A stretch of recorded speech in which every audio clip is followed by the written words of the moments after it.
I want to hear more stories about you like getting started. Some of those like epiphany stages, like drop shipping. You mentioned Facebook ads 2015. I had a similar moment in 2018, right? When I first started, I was in a sales job. I found the internet space, Yeah. started drop shipping, etc.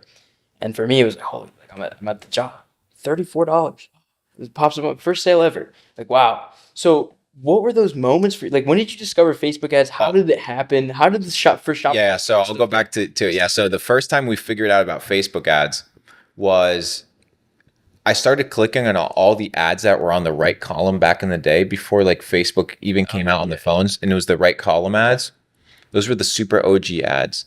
And I didn't realize that I was being advertised to, right? Back in the day, it was really, really difficult to really spot when an advertisement or a YouTube ad was or what was, Blend it things was in. just not normal. So my first epiphany was watching a Robert Kiyosaki interview where they were talking about Facebook ads and drop shipping. And then I just started trying it. Like it was very simple. My big epiphany with crypto was in the crash of 2017 when everybody around me made fun of me. And I looked at everybody that made fun of me and I looked at their life and there were a bunch of losers. Every person that made fun of me was a loser. And every person that was like, no, no, this is going to come back up, come back up. We're all successful people. So I'm like, bro, all these people are wrong. All these people are wrong. So what I spent 2017, 2018, 2019 doing was making a fuck ton of money. And then 2020, I dumped it all in crypto. Like, dude, what do you think? I'm going to be an idiot and work for 40 years? LOL. Brother, get me out of the game fast. Like, I'm not here to work. I'm here to have fun. I'm here to live my life. I'm here to explore the game. Oh, you got lucky and you didn't. Sue me, bro. I got lucky and I'll be lucky every day. Give me more luck. I need all the luck. I need all the luck. So when people say you got lucky, so be it. Whether I got lucky or not doesn't matter. The point is, the faster you can get out of the rat race and start focusing on your self development is where you win. So these epiphanies are happening all the time. Yeah. But those are two where I was like, nah, bro, I can't be following what the dweebs are doing. When did it click though with the store? Like you're running ads and things are going, but like when it was like, When it oh clicked, shit. so when it clicked for me was when I started hitting products that had scale. So Yeah. it's what I call the evergreen niches. The evergreen niches are the niches where the audience size is so big that you can actually scale. And the issue that I had with the products that I had beginning in the beginning of drop shipping was they were super niche because that's how I was taught. You were taught, oh, sell a dog remember. product and sell a cat product. So it was extremely niche that. But then I was like, let me sell like QVC. So I started selling like QVC. So I would take kind of QVC type ads and the samples and the offers, clone basically the video format, run it, and it would work. So what I started doing was selling household products. So things that people would buy on a regular basis that they would just buy out of convenience and they would buy it from me. So just started running ads with that, did super well 2019, made a quite a big bag. 2020 was our best year in e-commerce because everybody was getting banned for selling household products. We were already established selling household products, cleaning products, all these stuff. And then everybody started getting banned because they wanted to circumvent the policy of hand sanitizers and masks that Facebook had banned. So what we did, we're like, okay, everybody's trying to circumvent the policy. And we're like, well, let's just follow the policy. Let's just find a creative way to get our way. And we just reformatted our products and reformatted our structure to appeal to people's pets. Why? Because the mentality was still there of I need everybody in my family to be healthy. Yeah. Your pet is part of your family. To a lot of people they are. So now we started reformatting sanitation and cleaning products to animals. And it went fucking ballistic. And it worked super, super well. And then I started experimenting with, this was kind of like this was like my big, like savage run. So I like to share it. And the big issue, the big kind of like epiphany that we had in dropshipping was that people utilized ads as a conversion metric. I used ads as a awareness metric.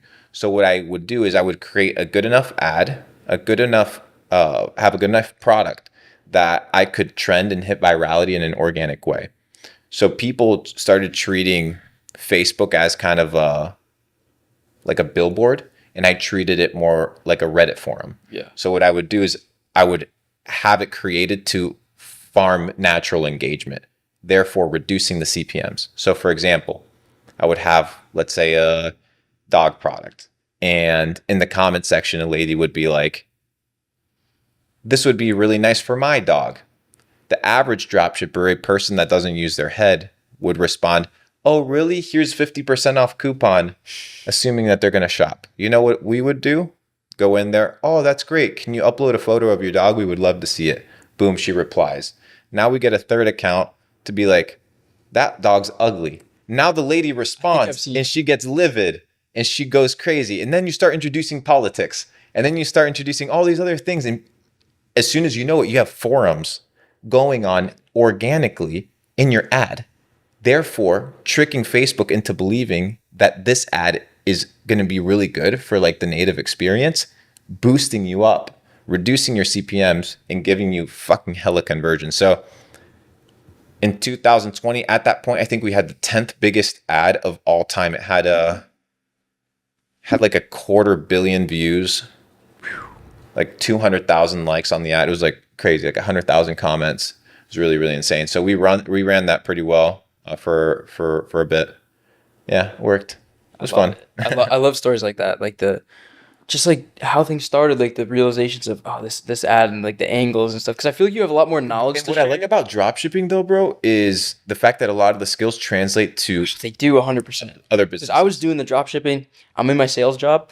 I'm Shopify, knowing the liquid code, knowing these things like that, knowing how to run ads on Facebook, knowing all this stuff, contacting theme pages, shit like that. And then I transitioned into just growing theme pages. So like this is easy for me. And just it clicked, right? But those skills transferred. Yeah. I still know how to go build Shopify sites today. I still know how to do Facebook ads, and it just compounds over and over and over. I agree. But I feel like you have more knowledge to share, because we're talking about the spiritual stuff. We're talking about this perspective. I feel like some of it's aimed towards maybe like the TikTok kids, right? But I feel like you have this core knowledge behind like the tactics, right? Inside the stores and, with Bitcoin and reading charts and stuff like that. And you mentioned 2017. And 2017 was, I had just dropped out of college and I'm seeing Bitcoin go stupid. And I'm like, what is this? Like, I first exposure to it, right? And I'm looking at Ethereum, I'm looking at these other ones, I'm like, oh, if I just bought one of these, it might go up a little bit. I'm an 18-year-old kid, I don't know what's going on. What was you said people laughed at you. What were they laughing about? It was Thanksgiving, and people were going around saying what they were thankful for. Luke Belmar, what are you thankful for? Bitcoin. Everybody laughed. Okay, so be it. I'm very thankful for it. And this is did it crash? 2007. It was right before the crash. It was like the super hype right before the crash, but everybody was laughing at me like, oh, whatever, like superficial. And you were in it at that time? I was in it heavy, bro. I started buying Bitcoin at like $600 Okay. Way back. Yeah. And biggest plays were Cardano, ADA. Bought that shit at half a penny. My biggest bag was PancakeSwap. I didn't buy that, but PancakeSwap, I owned 1% of the circulating supply. I got into it at $25 million valuation, and wrote it to 2.6 billion. It was fucking really crazy. I slowly cashed out on my way up, so it wasn't like a full blown like crazy exit, but pretty much a unicorn type. What was your process for identifying that? Do you know people that tell you things? So it was kind of I was betting on CZ. So remember with the app Clubhouse? Yeah. Back in the day when that used to be a thing, I got banned twice on that shit. I was like, this app won't last. Censorship resistance apps are going to be the future. So anything that censors people's ability to speak the truth eventually kind of crumbles. It's a good question. I don't know how to answer. It's interesting to me hearing I'm going to leave for that one. Hearing your, marketing background and what you're doing with your e-com stores, and then hearing, all your like self-development stuff, and then even, crypto, like it really comes back to people at the end of the day. Like all the things you're saying, you're understanding how the end user experience watching your ads is intaking that information being presented to them. You're betting on certain tokens because You're of the betting on leadership. people, and it's kind of like, Everything is that's people why at the end of the day. That's why I was careful with the point, because it's like, Sure. you can't always just bet on people.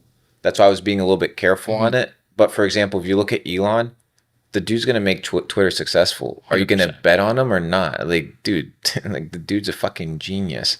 So when I looked at CZ, he owns the biggest exchange. I started buying Binance in 2017 at $2, like a savage. BNB. Yeah, and it was crazy. And I was like, this guy's talking on Clubhouse about PancakeSwap. There's a high likelihood he's gonna make this thing fucking run. So I put my chips there, and it worked. And it could have easily not worked, but it worked. And that's what life is. Life is literally calculated decisions. Business, your job, that's all calculated decisions. Day by day, it's a calculated decision. The problem is most people outsource their decision making to a boss because they don't want to assume responsibility for their life. So the decision that I made was, instead of making fucking 90 trades and buying all these shit coins and all this stuff, let me find something that is quite stable and bet on winning people. I was a little bit careful about answering like the betting people point, because you don't always want to be looking at other people as your vehicle for running a bag. No. But it is also the case that it is possible. I mean, look at the other side. I was more look at the antithesis of it. Bet on SBF. SBF. If you look at SBF, right? He was that's why I was careful more so because it more so could easily backfire. What made you aware of it? It's kind of, and that seems to be answered by like you. The Clubhouse and literally just going in there and asking. Yeah. And you hear the guy and he's like, oh, well, I don't know who the team is, but we're in contact with them. The bull run is starting. The shit's worth 25 million. I understand how tokens run because I saw 2017, those shits ran up to billions of dollars. So you just have to be able to get in. And I cashed out most of my PancakeSwap between $26 and $36, most of it, when one of the owners of FaZe Clan hit me up and was like, what is SafeMoon? And I was like, nah, bro, fuck this shit. I'm out. Because it was taking place as it thrived on the Binance Smart Chain, which told me it was it was hitting climax point. When a dude that games and has nothing to do with crypto starts asking me about it. That's a big cue for everybody on the next bull run. The moment people start mentioning it, get out or start taking positions out. Why? Because the bankers, the elite, the financiers, the venture capital, they are already in at the bottom. When they start spreading the news is for them to create what? They're trying to create liquidity and market demand to offload their bags. How they offload their bags, how much they can hype it and run it up is really dependent on the cycle and on the system and the money that's being printed. Again, another one, if the United States gets more money circulating, the markets are going to pump. They make their way into the market. Like there's various cycles that you can start paying attention to on the macro. So, and they tend to repeat themselves.